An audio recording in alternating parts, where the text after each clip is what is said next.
oh, it's unrealistic, oh, it's vague, oh, it doesn't address this little minute thing. And I'm like, you try.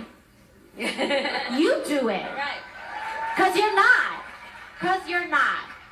So until you do it, I'm the boss. That's How about right. that? Alexandria Ocasio-Cortez sending a message to critics of the Green New Deal. But that didn't sit well with some, including the co-founder of the environmentalist group Greenpeace.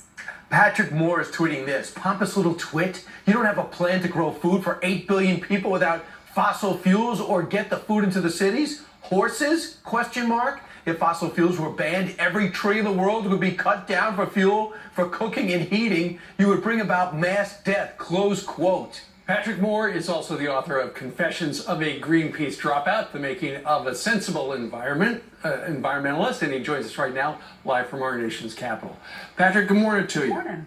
Good morning. Nice to be here. Okay, it sounds like you don't think her plan is a good one. What's your major You're the problem one. with it? Well, it's a silly plan. That's why I suggested she was a pompous little twit. Twit meaning silly in the British lexicon, and pompous meaning arrogant. And she really rubbed me the wrong way when she said she's the boss, because she can make up a proposal that's completely ridiculous and no one else did. And that is what's wrong about this. In fact, the whole climate crisis, as they call it, is not only fake news, it's fake science. There is no climate crisis. There is weather and climate all around the world.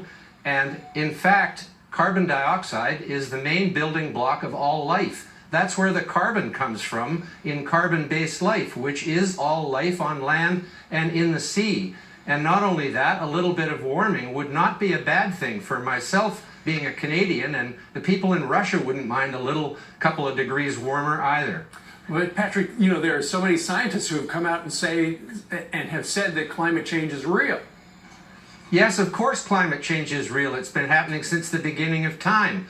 But it's not dangerous, and it's not made by people. Climate change is a perfectly natural phenomenon, and this modern warm period actually began about 300 years ago when that little ice age began to come to an end. There is nothing to be afraid of, and that's all they're doing is instilling fear. Most of the scientists who are saying it's a crisis are on perpetual government grants.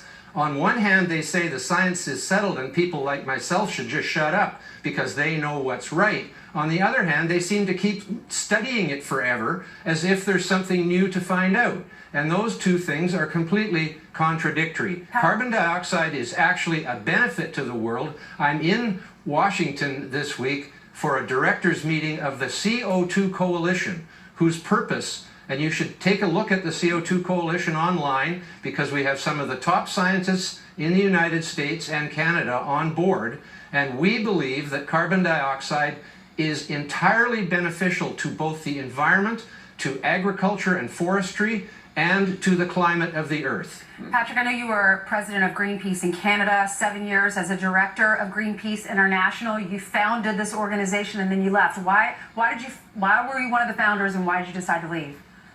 I was one of the founders as doing a PhD in the late 60s, early 70s in ecology. I was radicalized by the Cold War and the threat of all-out nuclear war and the emerging consciousness of the environment, and we did a lot of good things. We stopped nuclear testing in Alaska, we stopped it in the South Pacific, we saved the whales, and we stopped a lot of toxic waste being put into the ocean and the air. But by the mid-80s, we had gained a lot of notoriety, and we were bringing in a lot of money, and we were hijacked by the extreme left, who basically took Greenpeace from a science-based organization to an organization based on sensationalism, misinformation, and fear. And they are militant, and so does this next generation is really militant about the environment. It's their number one issue. Here's what Greenpeace said about you. Moore does not represent Greenpeace. His statements have nothing to do with Greenpeace's positions. The new Green Deal resolution has the potential to create millions of family-sustaining union jobs that protect our nation's clean air, water, and communities. Your reaction? Well, the fact is, you cannot do agriculture for 8 billion people, produce the food for 8 billion people without fossil fuels as far as we know it. We don't have an alternative, especially for transportation, which is over 90% dependent on fossil fuels. It's one thing to have a battery-powered vehicle for your family. It's another thing to try to get 40 tons of food at a time into the cities. Yeah, right. It's just not going to happen. And Patrick, you also said if fossil fuels were banned, every tree in the world would be cut down for fuel for cooking and heating. Absolutely.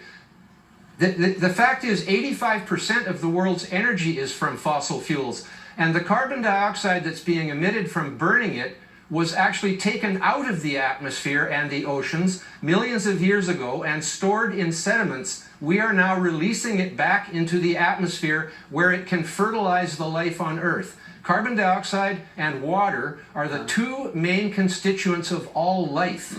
Carbohydrates and of course fossil fuels are hydrocarbons, just missing the oxygen. But when you burn them, the oxygen is recombined with the carbon to form carbon dioxide. And people need to learn more about the chemistry, because this is fake science and it is driving a very dangerous movement on the energy front. And driving a whole political party. Patrick Moore, this is called climate change pushback. That's the other definition of it. Thank you so much. Appreciate you joining us. Thanks for being here. All right, let's hand it over to Jillian.